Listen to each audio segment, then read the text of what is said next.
Hello friends, hi, this is Ashish and welcome to another interesting video. आज का video एक ऐसे स्टॉक के बारे में होगा जिसने मेरे को तो लखपति बनाया ही है और साथ में मेरे काफी सारे स्टूडेंट्स को भी शायद लखपति बनाया है जिन जिन ने इन स्टॉक्स में इन्वेस्टमेंट करी होगी। तो स्टॉक का नाम है सिक्का इंटरप्लांट। ये डिफेंस सेक्टर से स्टॉक है और आज इस स्टॉक को मैं क्यों ले रहा हूं, उससे आपकी क्या लर्निंग्स हो सकती है, उस सब के बारे में मैं डिटेल में बात करूंगा। काफी कुछ ये समझ में आएगा कि इन्वेस्टमेंट से पैसा बनता है और उन लोगों के साथ जरूर शेयर करिएगा इस वीडियो को जो सिर्फ ये समझते हैं कि ट्रेडिंग में ही पैसा है, इन्वेस्टमेंट में पैसा नहीं है।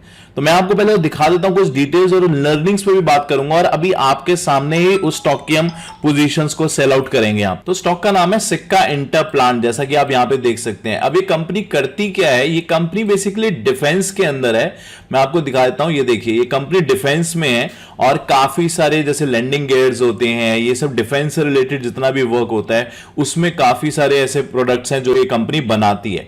तो अब आप सोचेंगे, और अभी रिसेंटली ही कंपनी को यहां पे अगर मैं आपको दिखाऊं एक ऑर्डर भी मिला है और ये जो डॉक्यूमेंट है मैं आपको दिखाता हूं, 11 अगस्त का डॉक्यूमेंट है, आपसे कुछ दिन पहले का है।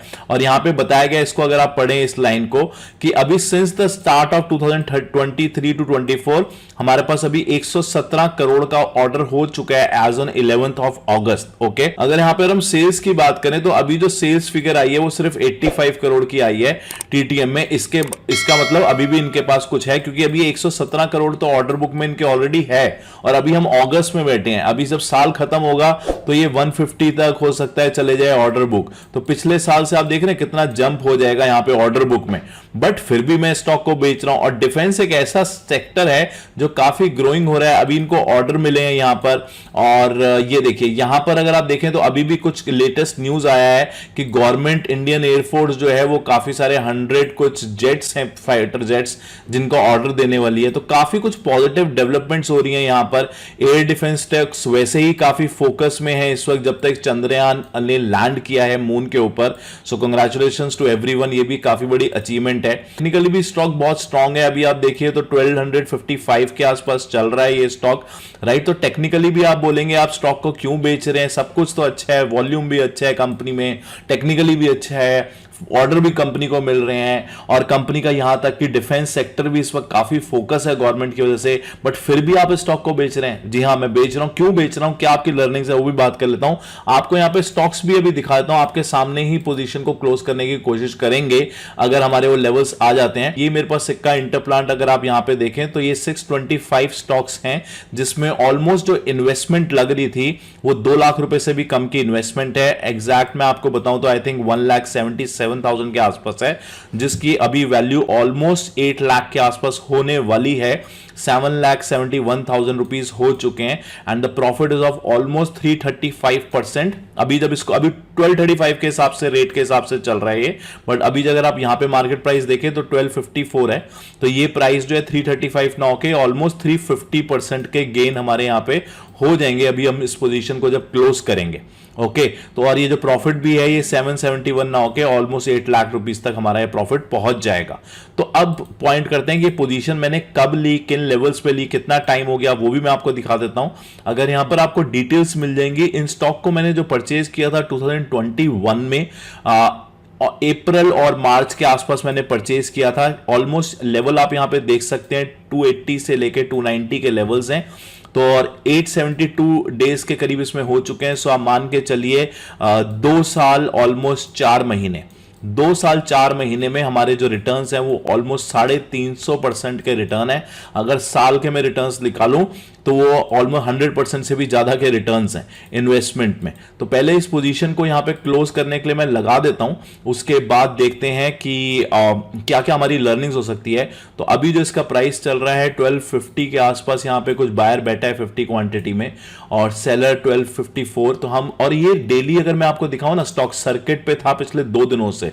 तो अगर सर्किट पे लगने के बावजूद मैं स्टॉक को बेच रहा हूं, ये देखिए यहां पर अगर मैं इसका आपको चार्ट दिखाऊं, इन लेवल के आसपास आप मान के चलिए यहां पे मेरी बाइंग हुई थी कुछ, और अब यहां से काफी अच्छी मूवमेंट्स आ चुकी है। और उससे पहले भी अगर आप देखें तो प्राइसेस ऊपर जा चुके थे जब मैंने इसको बाइंग किया था। तो मेरा जो रीजन था बाइंग करने का वो कोई टेक्निकल रीजन नहीं था, वो फंडामेंटल रीजन ही था। बट मैं आपको यहां पे ये भी दिखा देता हूं कि जो सर्किट लग रहे हैं अभी स्टॉक्स में पिछले 2 से 3 दिनों के अंदर, और क्योंकि इनको ऑर्डर भी मिल रहा है, और ये देख सकते हैं आप यहाँ पे पिछले 2 दिनों से सेक्टर में ऑर्डर सर्किट लग रहा है, जस्ट बिकॉज कि आज थोड़ी सी मार्केट वीक है, उस वजह से थोड़ा सा स्टॉक रुका हुआ है। ये जो आप छोटी सी लाइन देख रहे हैं, एक सर्किट था, कल भी था, परसों भी था, तो ये 2 दिन से यहाँ पे स्टॉक 5-5% का सर्किट दे रहा था। आज हम स्टॉक से निकल रहे हैं, तो पहले तो मैं इसको पोजीशन को क्लोज करने के लिए यहाँ पे लगा देता हूं आप लोगों के सामने ही। तो लेट से हम इसे 1250 पे भी लगाते हैं, हम सर्किट का वेट नहीं करेंगे। 1250 पे अगर हम लगाते हैं इस पोजीशन को, तो अभी 1250 या 50 क्वांटिटीज तो हमारी निकल जाएंगी। सो लेट्स से 1250 पे हम इसे लगा देते हैं। तो जब तक मैं ऑर्डर लगा रहा था, वो जो 50 क्वांटिटीज थी वो काफी कम हो चुकी हैं। तो यहाँ पे आप देख सकते हैं मेरा ऑर्डर लगा हुआ है 625 क्वांटिटीज का। देखिए, ये जो जितना भी मैं वीडियो बना रहा हूं ना, इसको आप लर्निंग के पॉइंट ऑफ व्यू से लीजिएगा। कब मैंने बाय किया, क्यों मैंने बाय किया, कितना टाइम इसको मैंने होल्ड किया, वो सब के बारे में मैं बात करता हूं, ये ऑर्डर एग्जीक्यूट हो जाए। तो कुछ क्वांटिटीज यहाँ पे एग्जीक्यूट हो चुकी हैं, आप ये देख सकते हैं 1250 पे। अभी 268 को हमारी कुछ क्वांटिटीज यहाँ पे लगी हुई हैं, तो जैसे ही ऑर्डर आएगा एग्जीक्यूट हो जाएगा।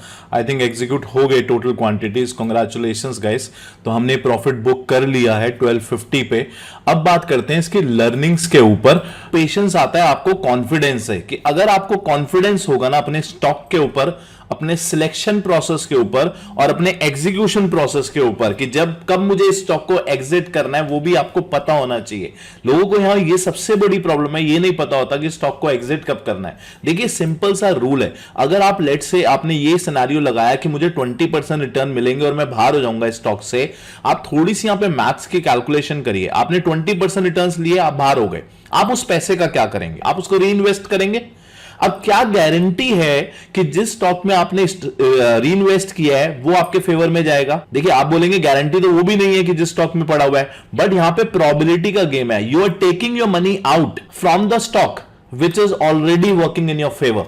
जो स्टॉक आपके फेवर में काम कर रहा है, उससे पैसा निकाल रहे हैं, and you are putting your money where there is a less probability as compared to the probability which you are already holding it। तो पेशेंस होना बहुत इंपॉर्टेंट है, और पेशेंस आता है कॉन्फिडेंस से। अगर आप यहां पे देखिए स्टॉक में, मैंने स्टॉक को इन लेवल्स के आसपास लिया था, उस स्टॉक के बाद इसमें काफी अच्छी मूवमेंट आई, किसी रीजन की वजह से मैं स्टॉक को यहां पे नहीं निकाल पाया, और यहां पे आप देख रहे हैं जनवरी की बात है, और आज हम इस स्टॉक को ऑलमोस्ट अगस्त में निकाल रहे हैं। तो जनवरी 2022 से लेकर अगस्त 2023 ऑलमोस्ट यहां पर आप देखें तो इसने 1.5 साल तक, ये स्टॉक ने अभी पिछले कुछ 1 महीने के अंदर रिटर्न्स दिए हैं, बट पिछले 1.5 साल से स्टॉक ने रिटर्न्स नहीं दिए थे। तो वो पेशेंस होना आपको आना चाहिए। आप कहेंगे मेरी पेशेंस टूट गया यार, मैं कुछ यहां पे बेच देता स्टॉक। कोई बात नहीं, अगर आपसे यहां पे नहीं बेच पाए किसी रीजन से, अभी भी जो मैंने प्रॉफिट बुक किया है वो 350% का रिटर्न है गाइस। आप उस चीज को समझिए, विच इज इन 2.5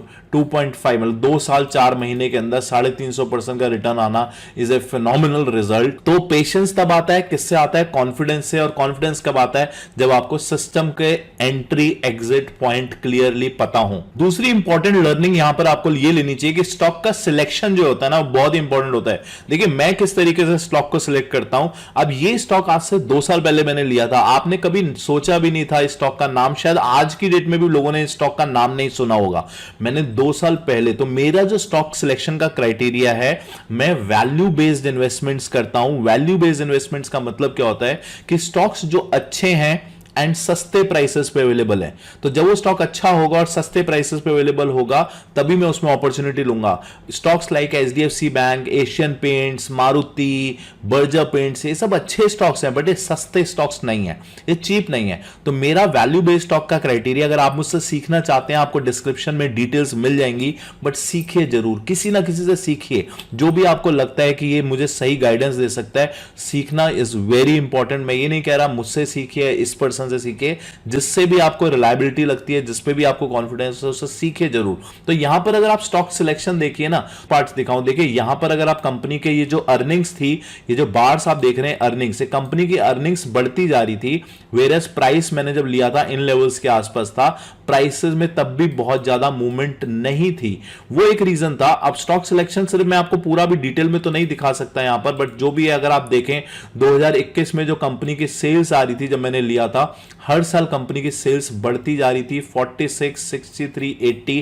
कंपनी के जो मार्जिन थे वो भी यहां पे बढ़ते हुए दिख रहे थे, 8 से 10, 13, 15, 18 कंपनी के मार्जिन बढ़ रहे हैं, कंपनी की सेल्स बढ़ रही है, कंपनी का नेट प्रॉफिट अगर आप देखें तो वो बढ़ रहा था, कंपनी की ईपीएस यहां पे बढ़ रही थी, कंपनी एक डिफेंस सेक्टर में थी, वो सबसे बड़ा पॉजिटिव पॉइंट्स था। कंपनी के अगर मैं डेप्ट्स यहां पे आपको दिखाऊं, कंपनी के पास कोई ज्यादा डेप्ट्स भी नहीं थे। कंपनी ने आईपीओ से जो पैसा रेस किया था, देखिए सबसे बड़ी इंपॉर्टेंट बात होती है, लोग इसको ज्यादा वैल्यू नहीं देते। अगर आप यहां देखें शेयर कैपिटल मतलब ऑलमोस्ट कंपनी ने कितना पैसा रेस किया था, सिर्फ 4 करोड़ रुपए। क्या कंपनी को जरूरत थी पैसे की? नहीं। इसका मतलब यह है कि कंपनी को सिर्फ एक पब्लिक लिमिटेड कंपनी में बनाना था किसी भी रीजन की वजह से, इसलिए उनको यहां 4 करोड़ का आईपीओ रेस करना पड़ा। इनको पैसे की जरूरत ही नहीं है, ऐसी कंपनीज में हमें इन्वेस्टमेंट करनी चाहिए।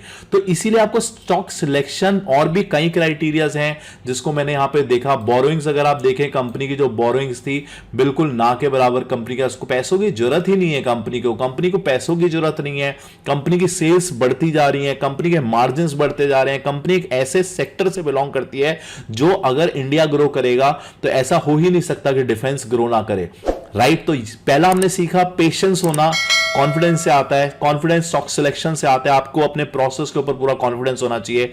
दूसरा हमने सीखा स्टॉक सिलेक्शन होना इज वेरी इंपॉर्टेंट। अब थर्ड में इंपॉर्टेंट बात यहां पर आती है कि मैं स्टॉक को बेच क्यों रहा हूं। अभी तो स्टॉक बहुत अच्छा परफॉर्म कर रहा है, टेक्निकली कोई प्रॉब्लम नहीं है, फंडामेंटली कंपनी को ऑर्डर्स मिल रहे हैं, बट बेचने का रीजन भी मैं आपको यहां पे बताता हूं। रीजन है कि कंपनी अपना एक फेयर प्राइस टच कर चुकी है। फेयर प्राइस को किस तरीके से कैलकुलेट किया जाता है मैं अपने स्टूडेंट्स को सिखा चुका हूं। ये चीज आपको थोड़ा सा मैं यहां पे एक जस्ट दे देता हूं उस चीज को अभी कि फेयर प्राइसेस आपको पता होने चाहिए, क्योंकि जब भी स्टॉक चढ़ता है या गिरता है उसके पीछे मेन जो रीजंस होते हैं 80% ऑफ टाइम वो फंडामेंटल रीजंस होते हैं, 20% ऑफ टाइम ऑपरेटर्स या इनसाइडर ट्रेडर्स करके उसे ऊपर नीचे मूवमेंट्स लेकर बल्क ऑर्डर्स करे जाते हैं, बट 80% मूवमेंट सिर्फ आती है उसके फंडामेंटल रीजन से। सो फंडामेंटल रीजन से मुझे लगता है कि स्टॉक अपने फेयर प्राइसेस पे जा चुका है, यहां से बहुत ऊपर जाना नहीं पॉसिबल होगा स्टॉक के लिए। क्यों नहीं पॉसिबल होगा वो मैं आपको दिखा देता हूं। एंड सेकंड मेन रीजन ये भी है कि अगर मैं इस 8 लाख रुपए को 7.5 8 लाख रुपए को किसी और स्टॉक में इन्वेस्ट करूंगा, वहां पे मुझे ज्यादा अच्छी अपॉर्चुनिटी दिखती है एज कंपेयर टू दिस। तो स्टॉक गंदा नहीं हुआ है, स्टॉक अभी भी अच्छा है, बट एक अपने फेयर प्राइस पे आ चुका है। अब फेयर प्राइस को किस तरीके से मैंने आज जज किया थोड़ा सा मैं आपको सिखाता हूं।